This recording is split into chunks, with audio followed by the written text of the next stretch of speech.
wildest dudes in the rap game.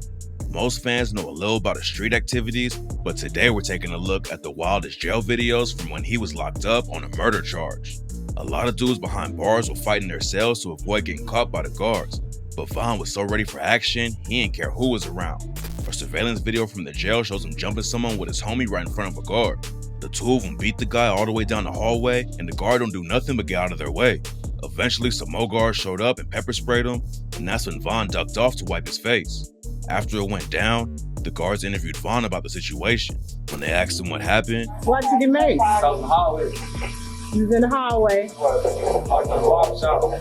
Hit the corner. For no reason? Yeah. Oh, okay. You got any injuries? Yeah. Did you receive medical attention? No, I talked to the counselor. I ain't get no. Psych? You talked to psych staff? Yeah. Okay. And you say you didn't receive medical attention? Okay. All right. it's not clear who the dude was that he jumped or why Von had problems with him. When the video leaked, some people online dissed Von for jumping the dude instead of running the fade one-on-one. But Von's only goal was to catch the ops lacking, not start a fair fight. He even raps about it on the track Get It Done and said, "Hope you don't think that you the only one. Riding around this bitch, we doing murder one. Me and Peasy, we gon' get it done. Jumping nigga ass, ain't no one-on-ones." That wasn't even the only time Von got maced after jumping someone behind bars. Recently, a new jail video leaked that shows one of Von's homies throwing hands with a dude in the mess hall. There was guards standing around just a few feet away, but that ain't stopped Von from swinging on the op. As soon as Von jumped in, another dude ran up on him and tried to get a shot in, but Von turned around and dropped the dude before the guards started spraying mace everywhere again. One of the wildest videos of Von in jail is from when he caught an op in the bullpen right before he was supposed to go to court. Someone leaked a video where King Von was in the same holding cell as a dude named 051 Freaky. Von had his homie help him slip off the cuffs, then he walked Freaky down and started throwing wild punches. While Von packed him out, another dude walked up and started kicking Freaky. Then his homie who helped him with the cuffs got a kick in too right before the guards rushed in and saved Freaky. Dudes on the inside get into fights over petty issues all the time, but there's a reason why Von wanted to put hands on 051 Freaky like that. Back in 2013, a BD that Von was tight with named LA Capone was killed outside of a recording studio. Capone and his homie finished laying down tracks and went through an alley to find their whip and leave, and that's when shots started flying out of nowhere. LA Capone took shots in the back and leg and was rushed to the hospital. According to reports, he was still alert and talking when he got to the hospital, but tragically he lost too much blood and was pronounced dead later that night. Around a year later, two 051 affiliates named Saki Hardy Johnson and Michael Mays was arrested around a year later and told the cops that they grabbed a gun and headed straight to the studio to catch LA Capone. They also had a dude named Miko Buchanan driving another whip that would be a distraction in case police arrived on scene. All three of them went down for the murder and are serving decades in prison. And that's why Freaky says he got a tattoo that says, "Fuck LA." He ain't have any personal beef with LA, but he told DJ UTV that he lost his homies over the situation, so he wanted to get the tattoo for them. What's crazy about the situation is that Freaky got a tattoo dissing an op and don't even claim it's set no more. Freaky might not have had issues with Capone personally, but that definitely ain't mattered to Von when he saw the tat dissing his dead homie. According to Freaky, Von and him were on the same deck and saw each other without cuffs all the time and didn't have any issues. And on the day Von put the beating on him, Freaky says he walked into the bullpen and shook his hand before it went down. The cops didn't even know how Von slipped out of his cuffs like that. They confirmed the cuffs had been put on the right way because he had marks from them on his arm. When they asked him how he slipped out, Von told them, "I thought I was still in them." When the guards tried to make Von give a statement about what went down, he said, Who not? You refuse to give a statement? That's my statement right there. I ain't doing it. They had him on camera slipping the cuffs and beating Freaky, but Von knew that admitting to it wasn't going to make the situation any better for him, so he just denied everything. Freaky ain't say anything either. When the guards questioned him about what went down, he told them, Slight incident. It's nothing though. "Getting beat up while you in cuffs like that is rough." But in his DJ UTV interview, Freaky still gave props to Von and said he was one of the toughest dudes in jail. Apparently, he's been locked up on the same deck as other BDs like Rondo Number 9, and none of them have ever pressed him over the "fuck LA" tag. Von was the only one who stood up for his dead homie, and you can tell Freaky had respect for him even though they was ops.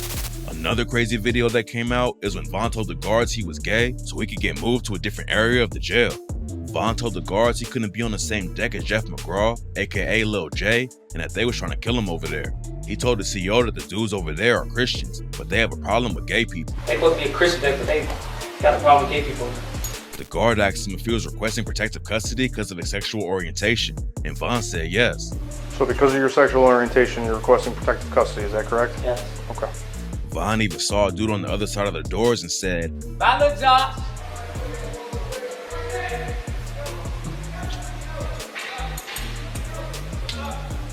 I'ma fuck you too. A lot of people were shocked that Von asked for protective custody, but that wasn't the full story. When the whole video came out, one of the guards said that he offered Von protective custody, but he turned it down because he wanted to move across the hall. It's not clear why Von wanted to switch decks. His homie Lil Reese confirmed that Von was just trying to get moved. Yeah, I know he was playing because he was trying to get moved to a new deck. So that's what you got to do sometime. You got to play like that. But a dude named 051 Kiddo says there's other ways to get moved. In an interview, he said he would never act gay because you can just play the mental health card and get the same treatment. According to him, me, I wouldn't do that. I'm gonna play the mental health part on both because I could just sit on watch 3 days, from they gonna move me to where the fuck I want to move me to. But later in the interview, he said that maybe that wouldn't work anymore because so many dudes were using it to switch decks and the CEO stopped believing him. Von got into a lot of fights while he was locked up, but it seems like he was just trying to cause as many issues as possible for the guards. Another video came out where he walked around with a handful of pills and showed it off to the cameras and the CEOs right next to him. Then Von started popping them right in their faces. Popping pills in front of the guards is crazy, but a couple years ago, a video came out allegedly showing King Von trying to burn the whole jail down. In the video, an inmate piles up a bunch of uniforms next to a door in a cell block and sets them on fire. It takes a little while to get going, but then the entire place is full of smoke and everyone was trapped inside. Rumors was flying that King Von was the dude who started the fire, but it turns out it was actually a dude named Raymond Pendleton, and it went down in an area of the jail that's for problematic detainees who engage in sexual misconduct. According to reports, Von was booked on a murder charge when all these videos were recorded. Back in 2014, Von showed up to a house party and spotted some ops hanging outside. Instead of crashing out by himself, Von left and got his homie Big Mike to come back with him. When they got to the spot, the ops saw him walking up and started letting off shots. Von and Mike started busting back and chased him down. Mike caught one of them in the jaw and Von caught the other in the foot, but tragically, an innocent bystander got hit and died. Malcolm Stuckey was playing basketball in college and only showed up to the party to celebrate his homie's birthday. Unfortunately, the celebration turned into a tragedy and he lost his life over a situation that he wasn't even involved in. Big Mike got brought in for questioning first and flipped on Von immediately and told the police everything. He was going to testify in the trial against Von and probably would have sent him away for life. But at the last second, he changed his mind and took his own 28-year sentence instead. Mike's testimony was the best evidence the cops had on Von, so when he stopped cooperating, they dropped Von's case and he skated on the murder charge. According to some people, Big Mike is the one who helped Von slip off his cuffs when he put hands on 051 Freaky. Obviously at that point, Von ain't know Mike was working with the police, because otherwise, he's the one who would have got beat up instead of Freaky. Von's wild behavior put him in the spotlight and is keeping his name alive, but it's also what led to him getting killed back in 2020 when he swung on Quando Rondo and ended up getting shot. He spent so much time in the streets and behind bars that it would have been hard to break that mentality. And unfortunately, the rap game lost one of its hottest new artists, even though he had the opportunity and money to leave all the drama behind.